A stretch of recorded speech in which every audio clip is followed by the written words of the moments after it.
This three-part breath is an indigenous practice that has been written about in the Vedas, which are these ancient literary texts of where yoga comes from, where Ayurveda comes from, and a lot of energy sciences come from. So in these Vedas, they wrote about something called the Dirga breath, Dirga, and it is this cyclical breath where you're breathing and you're circulating this energy in a rhythmic, systematic way that allows your body to go into this trigger of the nervous system.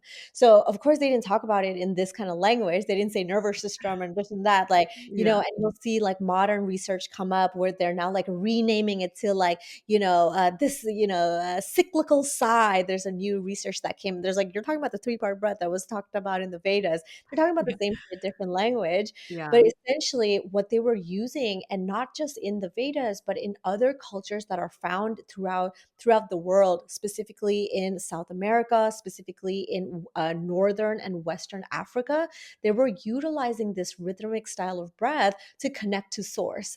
And it was a practice that you actually had to be really grounded to do, because they knew that through this use of this breath, and also in conjunction with oftentimes a lot of plant medicine, which whether it would be things like hape, whether it would be things like, other concoctions of different herbs, different cultures had their different things.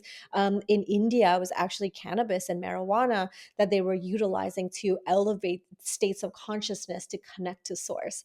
So, what does that have to do with your everyday life? Which is like, okay, well, I'm not in this like big ceremonious thing with like, shamans and whatever. It Mhm. is to say that our bodies actually need to learn how to be with the discomforts of the everyday life.